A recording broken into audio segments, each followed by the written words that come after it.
week, Belle's Hells have cocktails with Nana Morri, meet some of Fern's beastie besties, and set off into the Fey realm. But before we jump into it, we have got to celebrate! Huzzah! Wizards of the Coast back down. They are not changing the OGL 1.0 and are introducing the basic rules into the Creative Commons. This is huge news. For Critical Role, I think this means things will continue business as usual for now, although I still maintain that they will make their own game system in the future, especially since they now have a multi-year TV show and film deal with Amazon, which I talk about more in this video. I am so excited for the Mighty Nein animated series. Fluffernutter! Okay, let's get back to Belle's Hells. We pick up with Nana Morri mixing some cocktails and Fern introducing all of her friends. After Imogen's introduction, she communicates with Morri telepathically.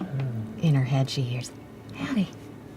As soon as you go into the head, you hear a response of like 7 or 8 different voices go, hi. Oh, yes. Okay. When Imogen first messaged Nana Morri, she had an Irish accent, very different to the voice that she is using here in the Feywild. Please tell my little bear banana baby to come visit. It could be that she has an illusory appearance that she uses with strangers, since hags have a change appearance ability. Or the Irish accent could belong to a different aspect of her, like Tummy Nana. Maybe there is another face hidden somewhere that we don't know about. Morri is very intrigued by Ashton's head, the glass portion of it, and when she taps on it, Ashton feels a little tingle, which is not something they're used to ever feeling. The second time Nana Morri examines it, there is a burst of some dark purple clouds that apparate just outside of his head, and Morri doesn't know what it is. She is in fact a little wary of it. She describes the magic inside Ashton as being both very new and very old, which I think ties in nicely with the reincarnation of souls that occurs with Luxon beacons, new people being born with ancient memories of their past lives. Ashton could be experiencing something similar given that he had a Dunamancy potion poured into his skull. Very strange indeed. Morri hands round the drinks, which are called Moonlight Glycerin, and we get a little callback to campaign 2. Cheers! Minus size. Oh, I've missed your coffee. These drinks give the whole party dark vision for the next 8 hours, which is very cool, but unfortunately they don't even get to use it because they have a long rest here. Fern explains that they are trying to find information about Ruidus and Ruidusborn, which leads into a discussion of the green stone that Morri made and gave to Fern to deliver to her parents and the Nightmare King. Morri says that she owed a favor to the Nightmare King, which makes me wonder what kind of favor the Nightmare King did for her. Perhaps it was keeping Fern's parents away with their sense of time erased so that she could have more time with Fern. It's a pretty sinister thought, but you know, she is a hag that is a watcher. I'm what you would call an observer.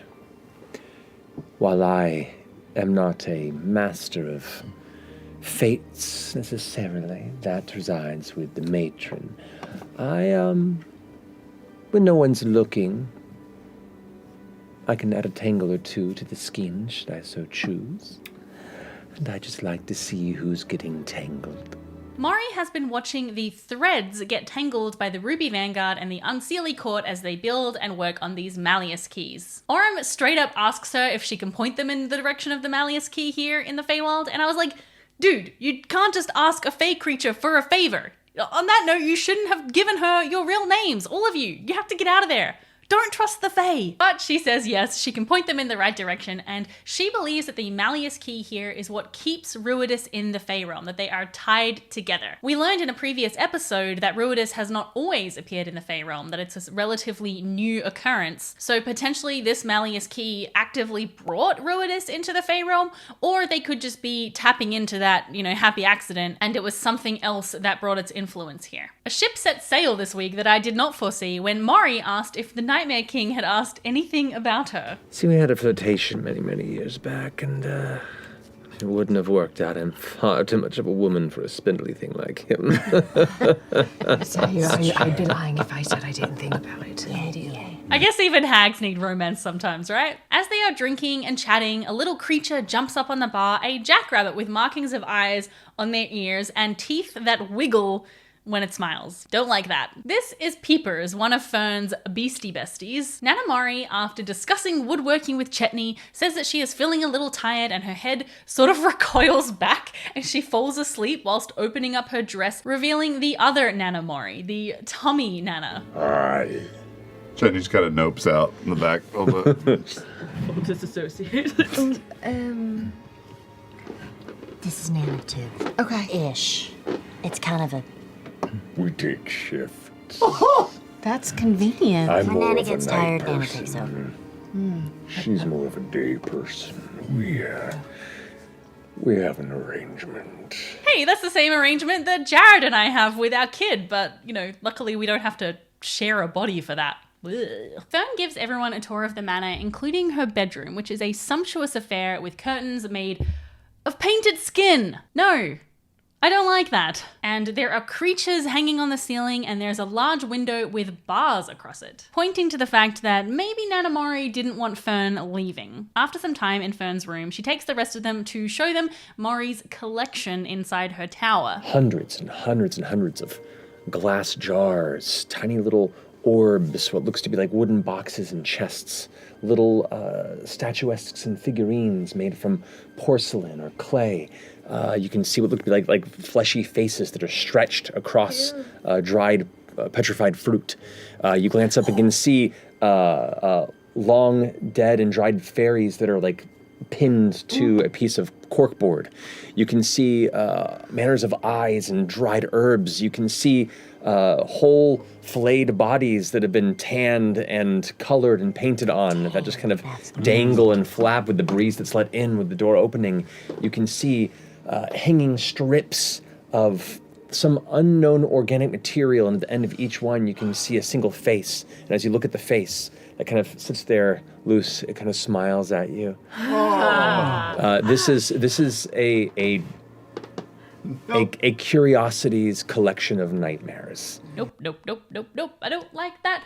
Can't she just have collected, like Royal Dalton or something, like a regular Nana? She has some interesting items in her collection, including the Heart of the Lion Guard, which is the heart of a champion of a group of warriors or guards who watch over the wild spaces between the various domains of the Fey realm. Nana Morri continues to look around her collection for things that might be useful on their adventure, and the tour continues out to the garden, which is filled with topiaries, which are in the shape of people in twisted and pained, kind of contorted shapes, and there is this very disturbing thumping sound coming from within them. Fern claims that she made these, but later we learned that these were once Unseelie who came to the manor uninvited. In the garden, we meet another of Fern's friends. Before it stops.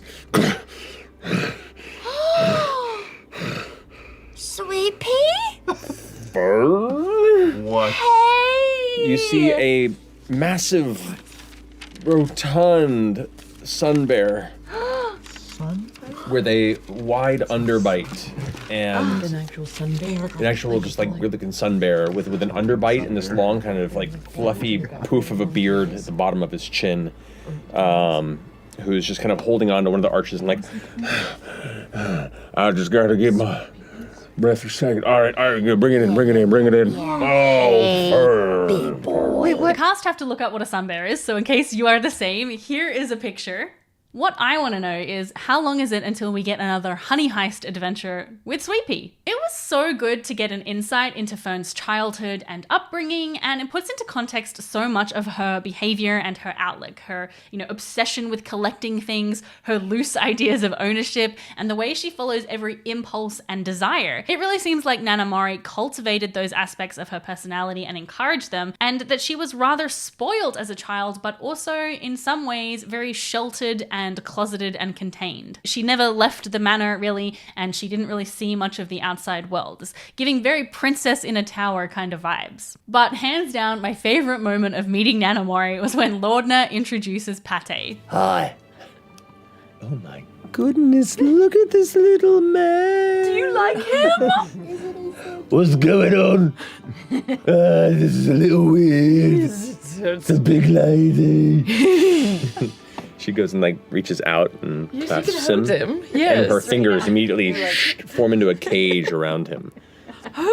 Like he watches her long fingers, like almost like if she puts her hands together, more fingers extend than she originally had on her hands, and there is this like elongated cage around Pate. She kind of pulls it in and looks at it, and he's like, Oh, this is a little nerve-wracking.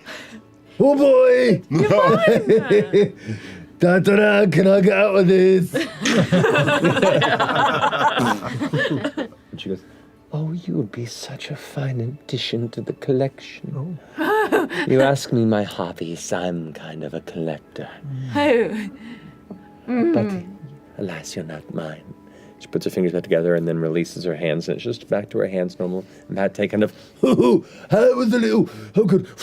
and actually looks generally kind of shaken. And it's The like, party retire to a vado, which is a traditional horse-drawn wagon, and they all exchange the information that they learned at the seminary, the conversation with Ludinus, and the beings on the moon, the Rylora. Imogen wonders whether or not the creature that she summoned on the airship in episode 40 was a Rylora. You all watch as this odd little pocket in the air just kind of seems to flare like a spiral of red energy, and as it empties outward, this creature pulls through, made of like red materia. It looks humanoid, but it's not fully there. It just kind of like wisps of red energy.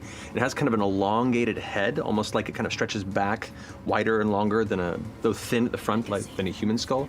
Like a half xenomorph, if you will. Some of you in the comments also asked this same question, and I think it would make a lot of sense since we know that Exultant Ruderspawn can reach out and communicate with these beings. If it is a Rylora, I wonder if Matt said to Laura at some point, when you cast that spell, let me describe the creature so that he could set up this storyline. But what even are these beings? Were they beings spawned from Predathos? People who lived on the chunk of Exandria that was torn out and made into Ruidus? Twisted by the influence of Predathos? Are they a manifestation of Predathos, like a hive mind situation? I don't know. Let me know your theories in the comments. Now, last week, Fern got a whisper with a high insight check when Ludinus implied that he was Ruidus-born. And she revealed this week that she believes he is not, and he is jealous of those who are. Of course, he stated rather vaguely that he has a connection with Ruidus, and I'm sure that that is true, but it's really interesting to see that he's going to such great lengths to release Predathos when he doesn't seem to have that Ruidus-born connection that many of the others in the Ruby Vanguard do. To get into a little theory time. You all had some great theories about Ludinus from last week, including that if Ludinus is from the Age of Arcanum, that he may have been the one who orchestrated the Factoria Malleus, the Godhammer that was meant to destroy divine power. Or that maybe Ludinus has access to Paisha Porco's orb containing an enormous amount of knowledge from the Age of Arcanum. Or that Ludinus was consecuted with a Luxon beacon and therefore contains knowledge of his pre-calamity life. Or maybe he's a dragon! Keep those Ludinus theories coming in the comments. I want to know what he's up to. Next, the party get into a bit of a philosophical debate about whether the gods are actually good for humanity or civilization. They make some good points, right? I mean, are the gods that great? Some of them. We don't know. We haven't met a god. I'm not gonna say I'm a fan. The whole time during this discussion, I was just like, this is wild. Are we actually going to see all the gods gone? Are Bell's Hills going to join the side of the Ruby Vanguard? But I was like, okay, let's not get carried away, because not in a million years would Orm join with the people who murdered his husband. I don't really need to debate it. I lost my father and my husband to these people. I'm not on board. And some of the gods are terrifying, and some of them have put their thumbs on the scales for people for centuries, even in the last few decades. Who are they? Who are we to decide who lives or dies? God or mortal or otherwise. It's fascinating though to see them discussing what do the gods provide, what do they mean, and what would the world look like without them. Imogen brings up a great point that if Predathos devours the gods, will he stop at the gods or will he consume everyone else as well? And the idea that they will be free under the gods seems somewhat unlikely when you would then be under the power of another godlike entity. Chetney also points out that Ludinus wouldn't just want to release it, he would want to control it, to use it in some way. Hello, it's me, Luna, and I want to send you a postcard. Right now, I am currently running a special offer over on my Patreon. Everyone who signs up to the $5 and $10 tiers by the end of February will get a handwritten postcard from me, plus patrons get access to behind-the-scenes content, early access to some videos, a monthly patron-only live stream, and your name in the credits of every video, just like these wonderful people right here. I'm aiming to make this my full-time job by the end of the year, and I really need your support to do it. So if you find these videos helpful or entertaining, I hope you will consider joining the Chaos Crew. Okay, back to the video. Before they fall asleep, Imogen decides to attempt to have a ruidous dream with Laudna and FCG to see if the dreams here in the Feyrealm are different or more potent. So FCG casts their homebrew spell Share Dream, and Imogen begins to dream. She starts heading through a forest landscape towards a red glow with Laudna and FCG as orbs of energy accompanying her. The red glow is a window, and she pushes through, she turns around, and the window has turned into ruidus in the sky. She turns back to the portal that she came through, and thinking of her mother, she pushes through again, this time appearing in the Hellcatch Valley. She comes to the precipice of a pit, which is surrounded by structures, equipment, elevators sort of heading down into the pit and scaffolding, and she goes down to the bottom where there are ruins. There are these ruined towers, and there is the machine, the Malleus key, and figures moving around it, excavating and working. These figures are mostly shades or shadows, except for one.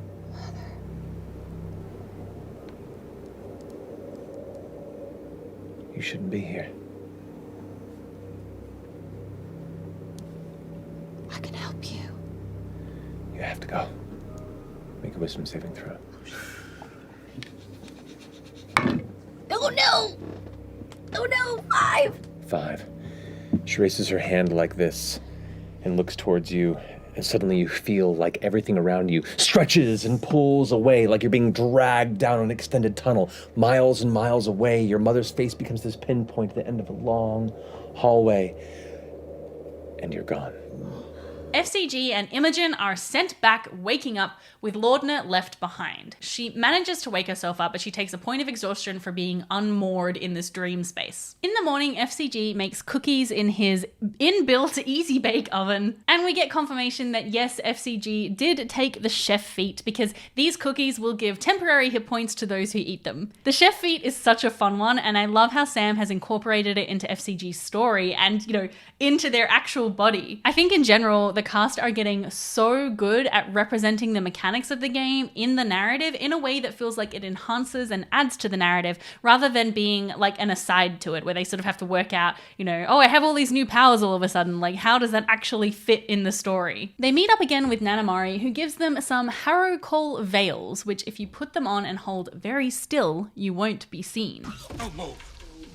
Can't see us if we don't move. And she gives Fern a pretty breastplate which once belonged to a princess. This breastplate is called a Gloom Scale breastplate. Both of these items appear to be homebrew, and we'll just have to wait to see what special abilities that breastplate has. Morri also gives them a dark glass jar with a green paste inside that can be used to help them hopefully avoid the time wibble wobbles when they head back to the material plane. The party bid farewell to Morri and head off through the swamp and the fens following Ruidus. Shortly after leaving, we meet another of Fern's friends, an owl-like creature. Dr. Nesbitt! Oh, Fern, it's been so long. It's been so long. It's so wondrous to see you. My goodness, look at you all so grown. The rest of you see a weirdly proportioned owl-like bird, about that big, with gray dappled white feathers, 2 small jet black beady eyes, and a thin, wide beak that stretches from end to end of their face. Like a potu bird-like creature that is just kind of on the edge of the branch looking at her and like putting its wing out and holding onto her cheeks. It's so wondrous. I heard you were passing by and I missed the opportunity to speak with you, and I'm so sorry. Thank you so much for just coming to say hello. I love Dr. Nesbitt so much. I love so much how Fern is like this Disney princess in a creepy nightmare realm with all of these creature friends. It's honestly just so delightful to see Ashley throw herself so much into this role after being, in and out of campaign 2 and 1 so much. It's clear that her and Matt did a lot of work setting all of this up for Fern's story, and I just think it's neat. They travel some more until they are ambushed by a group of centaurs with bows and arrows drawn. FCG casts tongues on themselves since their centaurs are speaking Elvish and none of them speak Elvish. Please don't do this. We mean you no harm. Are we on your turf or something? Is this, have we crossed into an area we shouldn't be? Yes, you shouldn't be here at all. None of you should be. Why? Because this is the land where the sun does not fall. Okay. These are our lands. And you're ours now. Can you... We're taking you. Oh. The lead centaur says that there are too many of them to carry and throws out some kind of like magic dust on one of the trees, animating it into this big, kind of ant-like creature which uproots itself. Imogen successfully manages to command them all to just don't, and we go into initiative with yet another beautiful map. The party gets analysis paralysis, and they can't decide if they want to try and run, or fight, or talk, but in the end, FCG attacks, kicking off the action. They knock 2 of the centaurs unconscious, with the third one running away, but they decide that they can't let him escape. No witnesses. Because Fern, Lordna, and Imogen are grouped together in the initiative, they decide to pull off a kind of combo attack, with Fern casting Scorching Ray, Lordna casting Eldritch Blast, and Imogen casting Witch Bolt. Matt rules that they have advantage since they are all attacking together, but if one of them misses, they all miss. How do you want to do this? Describe the merging of these spells between the 3 of you and how it impacts your target. Each of you 1 word at a time. Oh my god, yes, improv game. Hey, bitches. Should we take this one out? Keep forgetting we're bad people. Wait. Can each of us, as it like blasts from our hands, it like shoots out and like intertwines, so it like Yes, so it braids. yeah, Yeah. so it Oh, braids. it's braiding. It's braiding, it's Like braiding. a It's braiding. ponytail.